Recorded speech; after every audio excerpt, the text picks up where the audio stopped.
Good evening dear students, welcome back to my channel Mind Your Science। और मैं चंद्र प्रकाश आपके साथ केमिस्ट्री के जो लेक्चर्स हैं वो शेयर कर रहा हूँ यूट्यूब के अंदर। कल जैसा कि हमने चैप्टर स्टार्ट किया था that is called as electrochemistry, और इलेक्ट्रोकेमिस्ट्री के जितना भी बेसिक्स इंट्रोडक्शन था चैप्टर का मैंने कल आपके साथ शेयर कर लिया। और लास्ट में मैंने आपको बताया था कि 2 points, number 1 oxidation, number 2 reduction, ये 2 बातें आपको सिर्फ पता होनी चाहिए। सारा चैप्टर आपको क्लियर समझ आ जाएगा। दोबारा रिपीट कर देता हूं, ऑक्सीडेशन का मतलब है क्या है? Loss of electrons. रिडक्शन इसका विपरीत, गेन ऑफ इलेक्ट्रॉन्स। तो लॉस एंड गेन। अब मैं सीधे ही आपको लेक्चर पे लिए चलता हूं। आपके स्क्रीन के ऊपर लेक्चर है। सबसे पहले मैं इलेक्ट्रोकेमिस्ट्री की डेफिनेशन आपके साथ शेयर करूंगा। कुछ बच्चे कमेंट्स में पूछ रहे थे कि नोट्स जो आपको बेसिक्स हैं वो आप मेन पॉइंट्स लिख सकते हैं, आपको याद भी रहेगा चैप्टर में पढ़ा गया था। तो जैसे इलेक्ट्रोकेमिस्ट्री का क्या मतलब है कि what is the meaning of electrochemistry? The branch of chemistry which deals with the relationship between electrical energy and chemical energy called as electrochemistry. वो ब्रांच ऑफ केमिस्ट्री जो कि रिलेशनशिप मतलब रिलेशन बताती है केमिकल ऊर्जा के अंदर और इलेक्ट्रिकल ऊर्जा, उसको क्या कहा गया है? इलेक्ट्रोकेमिस्ट्री। अब इलेक्ट्रोकेमिस्ट्री में एक बहुत इंपॉर्टेंट पॉइंट है इलेक्ट्रोलाइट्स, और मैंने इस साइड में लिखा है नॉन इलेक्ट्रोलाइट्स। इलेक्ट्रोलाइट्स क्या होते हैं? इलेक्ट्रोलाइट्स वो केमिकल सब्सटेंस होते हैं जो अपने में से इलेक्ट्रिक करंट को पास होने देते हैं, उसे हम इलेक्ट्रोलाइट्स बोलते हैं। और जो पास होने नहीं देते ऐसे केमिकल सब्सटेंस, उन्हें हमने नाम दिया non electrolytes. Example NaCl। Non electrolyte का एग्जांपल हमारे पास है rubber, polymers, they do not allows the current to pass through it। तो जो सब्सटेंस मोल्टन स्टेट में या एक्व स्टेट में इलेक्ट्रिसिटी को कंडक्ट होने दे, उसको हम क्या बोलते हैं? इलेक्ट्रोलाइट बोलते हैं।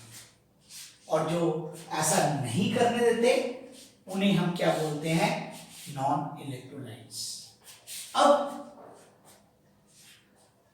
हम सबसे पहला पार्ट जो मैंने आपको बताया था कि जो फर्स्ट टॉपिक है उसको कवर करेंगे, दैट इज इलेक्ट्रोलिसिस। तो आप देख रहे हैं मैंने क्या लिखा है? The flow of current, electricity current का flow due to ions not electrons. ध्यान रखना इस पॉइंट को, इलेक्ट्रॉन्स होगा तो इलेक्ट्रिसिटी कहलाएगी। अब हम यहां पर आयंस की बात कर रहे हैं, इलेक्ट्रोलाइट से आयंस इन एक्वस और मोल्टन स्टेट। एक्वस मतलब जब सॉल्यूशन पानी में बनाया जाता है तो उसे हम क्या बोलते हैं? Aqueous solution. मोल्टन जब गर्म किया सब्सटेंस तो पिघल गया, उसे हम क्या बोलेंगे? Molten. Is called as electrolytic conductance. उसे हम क्या बोलते हैं? Electrolytic conductance. The process is called as electrolysis and the arrangement is, इसका पूरा अरेंजमेंट को is called as electrolytic cell. तो 3 पॉइंट्स हमने पढ़े। सबसे पहला अंडरलाइन है इलेक्ट्रोलिटिक कंडक्टेंस क्या होती है? Flow of current due to ions is called as electrolytic conductance. Second point, what is electrolysis? इस प्रोसेस को, आयंस के फ्लो को मोल्टन स्टेट में एक्व स्टेट के अंदर क्या कहलाती है? इलेक्ट्रोलिसिस। और इस पूरे अरेंजमेंट को क्या कहते हैं? Electrolytic cell. तो आपको ये जो टॉपिक है बिल्कुल दिमाग में क्लियर समझ आ गया होगा कि व्हाट इज इलेक्ट्रोकेमिस्ट्री। कल भी ब्रीफ किया था मैंने इलेक्ट्रो केमिस्ट्री। आज मैंने इसकी परिभाषा लिखवा दी आपको कि कई बच्चे कहेंगे कि सर परिभाषा तो लिखवाई नहीं, परिभाषा मतलब डेफिनेशन। उसके बाद मैंने बताया इलेक्ट्रोलाइट्स क्या होते हैं, नॉन इलेक्ट्रोलाइट्स क्या होते हैं। उसके बाद नॉन इलेक्ट्रोलाइट्स का इस चैप्टर में कोई खास रोल नहीं है, तो इसको यहीं क्लोज कर देते हैं। समझा मैंने दिया। अब हमने इलेक्ट्रोलाइटिक कंडक्टेंस की बात की, इलेक्ट्रोलिसिस की बात की और इलेक्ट्रोलाइटिक सेल की बात की। तो अब आपको क्लियर समझ आ गया होगा कि हमें इसमें क्या क्या समझ आना जरूरी है। अब हम आपको इलेक्ट्रोलाइटिक सेल पे लिए चलता हूं। मैं आपको इलेक्ट्रोलाइटिक सेल देखेंगे आप, और उसके बाद आपको मैं इसके मेन प्रोसेस के बारे में समझाऊंगा। You draw this diagram. We have taken a beaker. हमने एक बीकर लिया, इसमें दो इलेक्ट्रोड्स डिप किए। It can be graphite electrode. एक इलेक्ट्रोड ये डिप किया और ये एक दूसरा इलेक्ट्रोड है, और ये मैंने किसी भी इलेक्ट्रोलाइट का सॉल्यूशन ले लिया बेटा। क्लियर? आपको समझ आ रहा होगा कि मैं आपको क्या समझाने की कोशिश कर रहा हूं। क्लियर समझ आ गया होगा। This is electrolytic solution. तुम कहोगे क्या सर? सपोज हम NaCl का सॉल्यूशन ले लेंगे, that is an electrolytic solutions. This electrode is connected with battery, then we have emitter, then we have key, then it is connected in series with copper wire. What is this? This is the battery, positive, negative. This is emitter. And what is this? This is the key. और ये तो आप समझ ही गए, copper wire की मदद से हमने इसको ज्वाइन किया। जो पॉजिटिव पार्ट है बैटरी का उसे हम बोलते हैं एनोड, और जो नेगेटिव पार्ट है उसे हम क्या बोलते हैं? कैथोड। यहां तक क्लियर हो गया होगा, समझ आ गया बिल्कुल कि what is anode, what is cathode. Clear है? Positive part of battery, battery का जो टर्मिनल है पॉजिटिव आ रहा है जिसके अंदर करंट, उसे हम क्या बोलेंगे? एनोड। और जो नेगेटिव पार्ट आ रहा है उसे हम क्या बोलेंगे? कैथोड। बेसिक प्रोसेस आपने समझनी है। जो एनोड होता है, एनोड पे होती है ऑक्सीडेशन, और ऑक्सीडेशन क्या होती है? Loss of electrons. क्लियर हो गया? समझ आ गया? ये मैंने एनोड लिखा है। इधर आ जाते हैं, इधर हमारे पास है कैथोड। कैथोड पे क्या होगी? ऑक्सीडेशन का उल्टा रिडक्शन, और रिडक्शन मतलब गेन ऑफ इलेक्ट्रॉन्स। जब इसमें करंट पास होगा, इसके जो आयंस हैं, अब इसमें क्या आयंस हैं? देखिए आप, NaCl है, जो इलेक्ट्रिक करंट डिस्चार्ज करने पर ये डिसोशिएट हो गया, Na positive ion and Cl negative ion, और AQ फॉर एक्वस। अब डियर स्टूडेंट्स, ये नेगेटिव है, नेगेटिव, इसके अंदर सोडियम आयंस हैं, और यहां पर कौन से हैं? Chlorine ions. तो क्लोरीन किधर जाएगा? पॉजिटिव की तरफ। सोडियम किधर जाएगा? नेगेटिव की तरफ। क्या हुआ? मूवमेंट ऑफ आयन हो रहा है। क्लियर? समझ आ रहा है सभी को? ठीक है, सभी स्टूडेंट्स को समझ आ रहा होगा movement of ions. movement of ions process is called as what? Electrolysis. और ये क्या है हमारा? What is this? This is the arrangement. इसलिए क्या कहते हैं? Electrolytic cell. तो डियर स्टूडेंट्स, आपको क्लियर हो गया होगा कि क्या आपने पढ़ा कि movement of ions due to movement of current due to ions is called as electrolytic conductance. Process is known as electrolysis and cell या arrangement is called as electrolytic cell. तो ये आपको बिल्कुल अच्छी तरह पॉइंट टू पॉइंट क्लियर हो गया होगा. और अब इसको आगे चलते हैं. आगे मैंने आपको दो बातें और बतानी हैं जो कि बहुत ही आसान.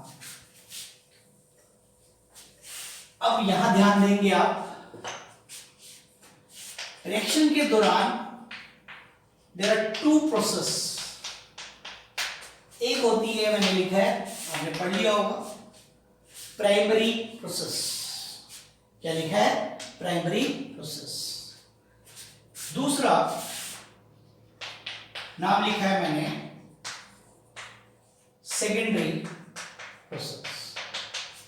हो रहा है क्लियर? क्या लिखा है बेटा? Secondary process. Primary process, secondary process. आ रहा है समझ? प्राइमरी प्रोसेस में क्या? लॉस और गेन ऑफ इलेक्ट्रॉन,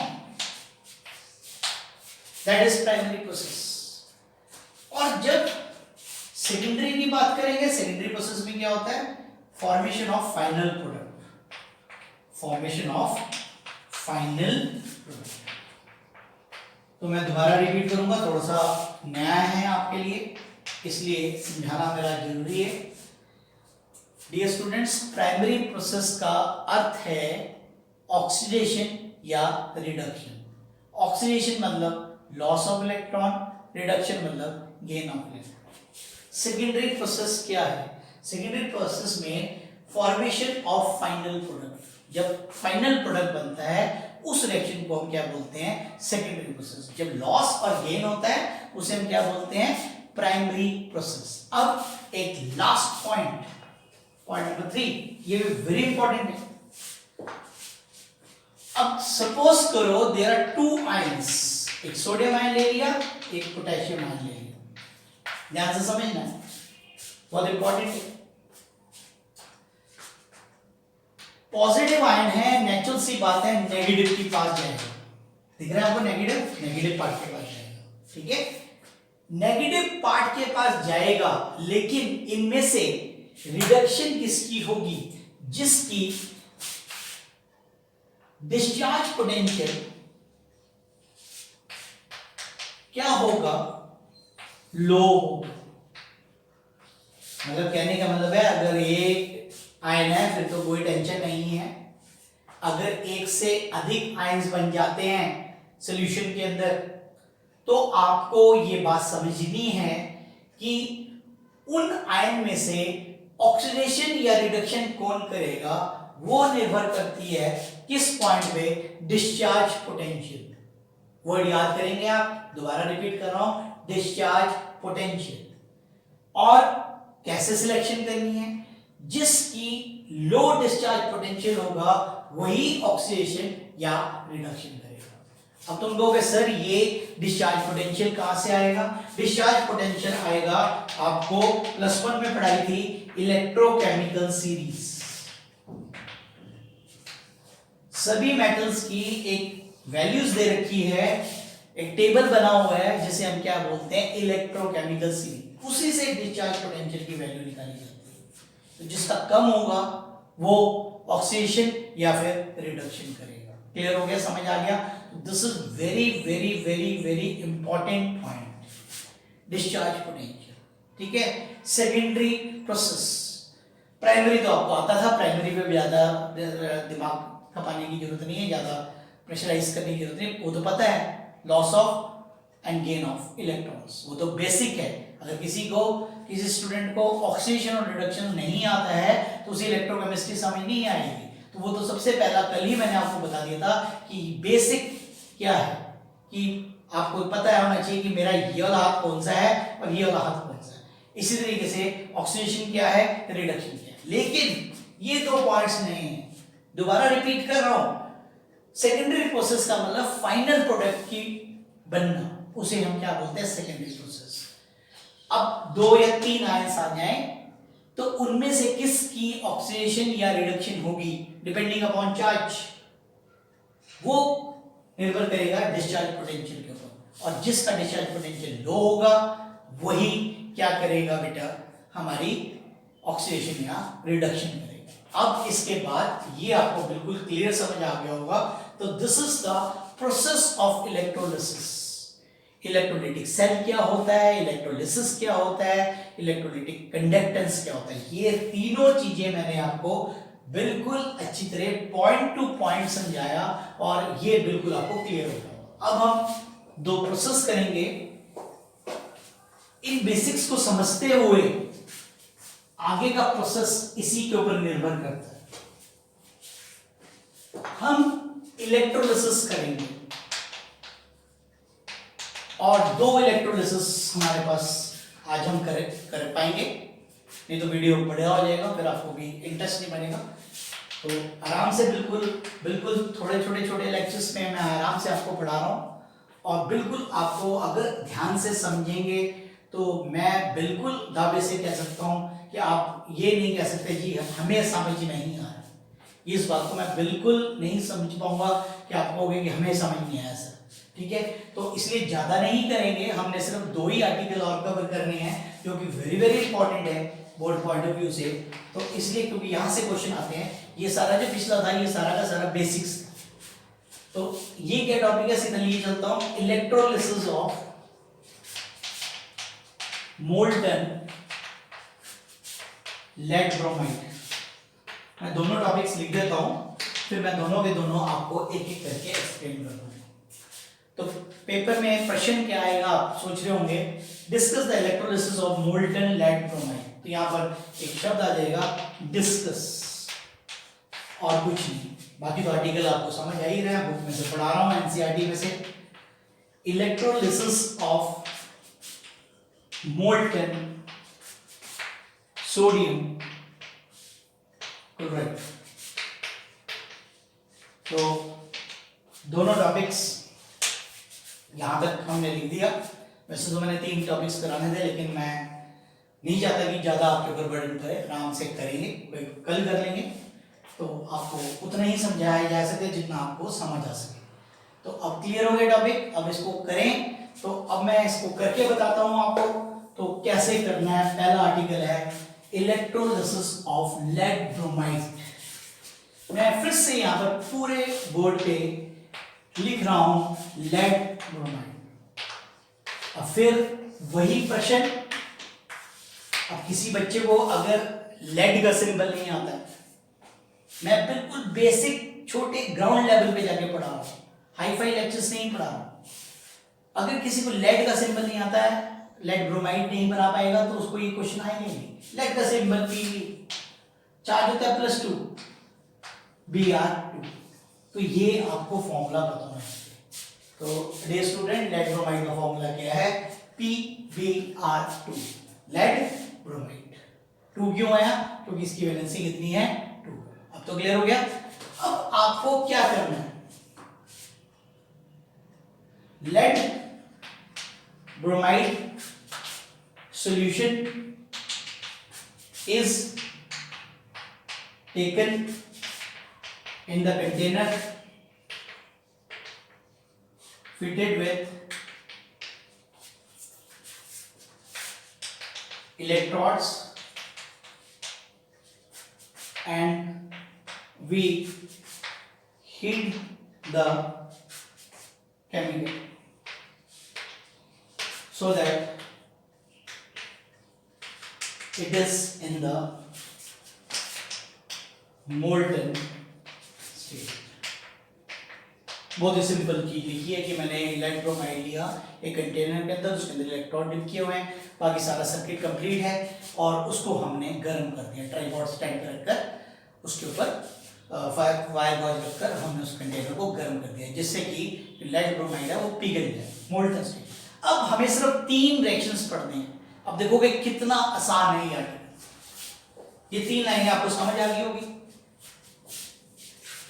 अब हमें सिर्फ 3 रिएक्शंस लिखने हैं बेटा, लेकिन फिर वही प्रश्न मैं फिर आपसे दोहरा रहा हूं, जिस बच्चे को लेड ब्रोमाइड का फॉर्मूला नहीं पता वो ये क्वेश्चन नहीं अटेम्प्ट कर पाएगा। PbBr2 डिसोशिएट इनटू, मैंने अभी आपको बताया लेड की वैलेंसी कितनी, 10। क्लियर हो गया? ब्रोमीन, ब्रोमीन के ऊपर नेगेटिव 1, लेकिन कितनी है ब्रोमीन, 2, इसको बैलेंस करेंगे तो क्या आ जाएगा, 2 आ जाएगा। हो गया क्लियर? बिल्कुल क्लियर हो गया होगा ये कैसे लिखा मैंने, ठीक है, क्योंकि रिएक्शंस लिखने हैं।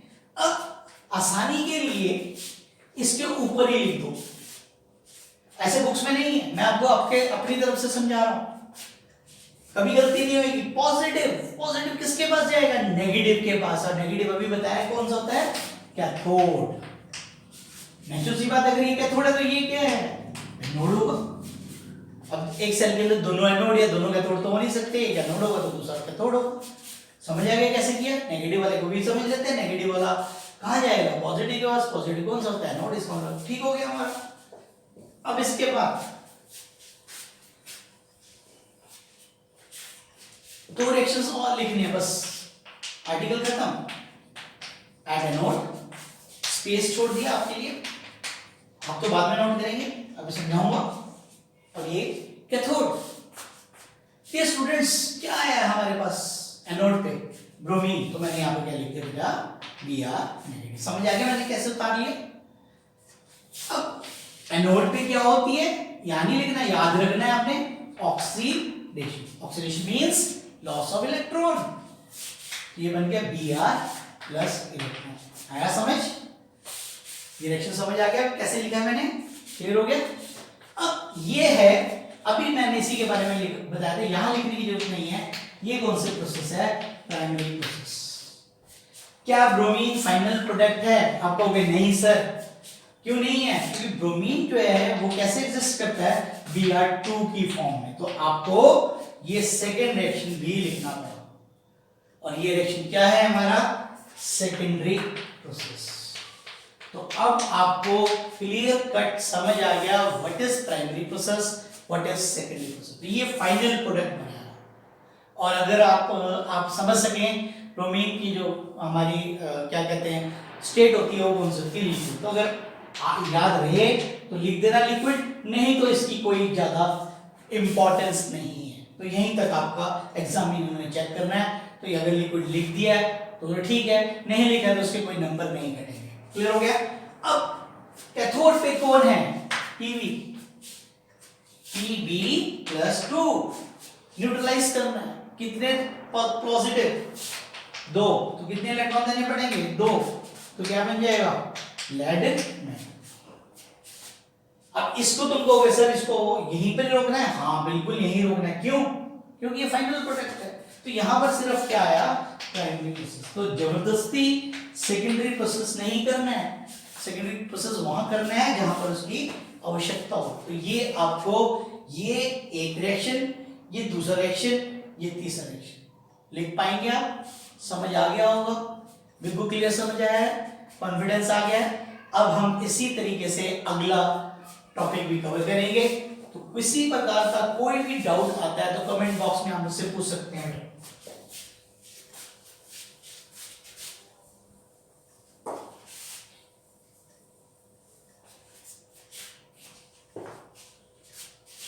अब हम बात करेंगे सोडियम क्लोराइड की। सोडियम क्लोराइड मतलब बड़ा ही आसान है। क्यों? तुम कहोगे सर क्यों? क्योंकि सोडियम क्लोराइड का तो सभी बच्चे फॉर्मूला जानते हैं, NaCl, Na positive, Cl negative. Okay, positive will go to negative, negative is cathode, negative will go to positive, positive is anode. At anode, chlorine negative है, it will lose the electron, और chlorine भी atomic state में exist नहीं करता। तो chlorine कौन सी होती है, गैस होती है। और एट कैथोड कौन आया, सोडियम। सोडियम को न्यूट्रलाइज करने के लिए कितने इलेक्ट्रॉन, एक इसमें बदल गया सोडियम। तो ये थी what is this, this is electrolysis of molten sodium chloride. तो किसी तरीके से आपको ना समझ आया हो तो मैं फिर से बता रहा हूं, बिल्कुल आसान है। NaCl को डिसोशिएट कर दिया, जो भी केमिकल हो उसको पहले डिसोशिएट करना है। पॉजिटिव और नेगेटिव आयंस ठीक आनी चाहिए, वैलेंसी ठीक आनी चाहिए। नेगेटिव वाला पॉजिटिव पे जाता है, पॉजिटिव वाला नेगेटिव पे जाता है। एनोड पे गया क्योंकि नेगेटिव था। एनोड में क्या होती है, ऑक्सीडेशन, लॉस ऑफ इलेक्ट्रॉन। ये primary process, this is the secondary process. Cathode, cathode पे क्या है, पॉजिटिव किया क्योंकि नेगेटिव है, और इसने क्या किया, इलेक्ट्रॉन को गेन किया, न्यूट्रल हो गया, primary process. And that's all. तो ये था आज का बहुत ही सिंपल सा आर्टिकल। होप आपने जो मेरा वीडियो है वो एंजॉय किया होगा। और ज़्यादा से ज़्यादा मैं आपसे यही बार बार शेयर कर रहा हूँ कि अगर पढ़ते हुए कहीं से कोई दिक्कत आती है तो आप कमेंट बॉक्स में आप पूछ सकते हैं क्वेश्चंस, मैं उनके रिप्लाईज करूंगा, आपको वहीं पे देने की कोशिश करूंगा। कुछ समझाने वाले पॉइंट्स होंगे तो मैं समझाने की कोशिश करूंगा। तो इसके लिए आप एक तो चैनल को सब्सक्राइब कर लें, तभी आप कमेंट कर सकते हैं। अदरवाइज आप वीडियो को देखेंगे तो आपको सिर्फ वीडियो ही नजर आएगा। तो चैनल को जरूर सब्सक्राइब करें, ठीक है। और सब्सक्राइब करने के बाद आप कमेंट्स में जो भी डाउट होता है वो क्लियर पूछना चाहिए, क्योंकि वन वे प्रोसेस नहीं होना चाहिए सिर्फ मैं आपको पढ़ाऊं और आप पढ़ लें। ऐसा नहीं होता, जब तक आपके माइंड में क्वेश्चंस नहीं होगा तब तक मुझे भी नहीं लगेगा कि आपको कुछ समझ आ रहा है या नहीं आ रहा। अब now we will ending this lecture over here. Thank you for watching my videos. Thank you.